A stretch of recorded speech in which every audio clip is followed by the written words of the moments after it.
రేవంత్ పాలనలో ప్రజలు అరిగోస పడుతున్నారని మాజీ మంత్రి జగదీష్ రెడ్డి విరుచుకుపడ్డారు. బీఆర్ఎస్ హయాంలో అన్ని రంగాలు అభివృద్ధి పదంలో పయనించాయని గుర్తు చేశారు. రెండేళ్లలో పరిస్థితులు తలకిందులయ్యాయని ధ్వజమెత్తారు. మంత్రులు ఎమ్మెల్యేలకు దోచుకోవడం తప్ప అభివృద్ధి పట్టదని విమర్శించారు. సూర్యాపేటలో బీఆర్ఎస్ నియోజకవర్గ ముఖ్య కార్యకర్తల సమావేశంలో జగదీష్ రెడ్డి పాల్గొన్నారు.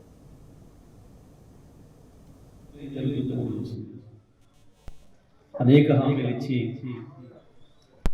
కేసీఆర్ వెనుదనగా ఉన్న రైతుల్ని, మహిళల్ని, పెన్షన్దారులను మోసం చేసి కాంగ్రెస్ పార్టీ ఎంత వాళ్ళ అధికారాన్ని తీసుకొని అధికారాన్ని దుర్వినియోగం చేస్తుందో, ఇచ్చిన మాట ఒక్కటి నెరవేర్చకుండా ప్రజల దగ్గర ఉన్నే గుంజుకొని ప్రజల ఆస్తులను దోపిడీ చేసి ఎట్లా పంచుకుంటున్నారో దొంగలాగా అన్ని కూడా నిత్యం ప్రజల సమస్యలు, రాష్ట్రం బాగుండాలి, గ్రామాలు బాగుండాలి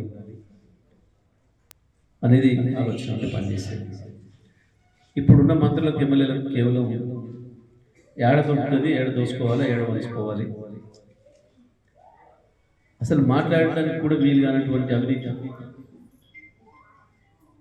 మొగోళ్ళు మంత్రులు అయితే ఆడోళ్ళు పత్రాలు చేసి వసూలు చేస్తున్నారు. డబ్బులు ఏ పని పోయినా కమిషన్ అడుగుతారు. అది పై నుంచి కింది దాకా ఒకటి